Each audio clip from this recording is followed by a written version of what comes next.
borrower support, or support, taxpayer support. Just let the market settle out, some rent, some own, whatever, who cares.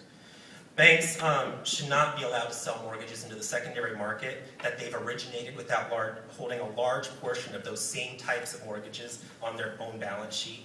And there should be no such thing as a lender that sells 100% of its originations in any mortgage category, type, or vintage. Risk management should come down to making a good loan, nothing else, not derivatives, not secondary market sales.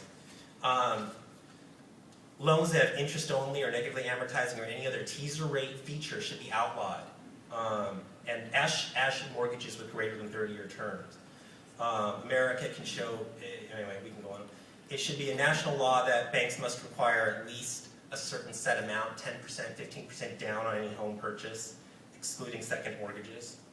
Cut our banks off from the Fed's free money program. Force banks to earn their keep by competing for deposits and making loans. Of course, this would raise the cost of funds for banks and would force banks to go out and compete for loans, not simply buy treasuries. They'd have to work to earn it to get a decent net interest spread. Banks should be vanilla, no prop desks, repeal Gramm-Leach-Bliley, reinstate Glass-Steagall. Banks should be safe, sound, low-return, boring businesses. Again, no offense, same brokers. Eliminate conflicts, force competition in the broking space, pay specific attention to asymmetric information in the space. Break up the biggest banks in orderly fashion. Look into revocation of interstate banking.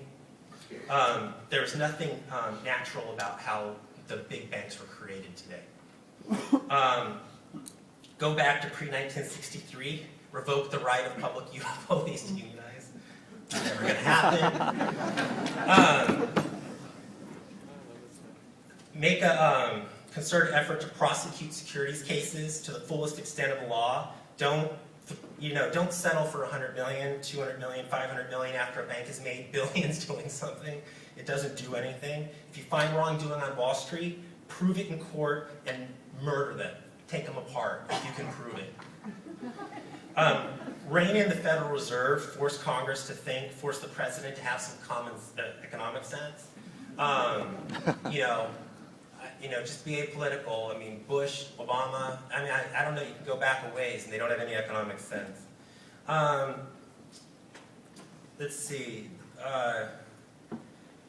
The world should not be in a position where it's hanging on every word and interpretation of the Federal Reserve.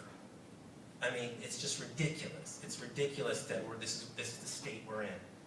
As long as that's true, our system's distorted.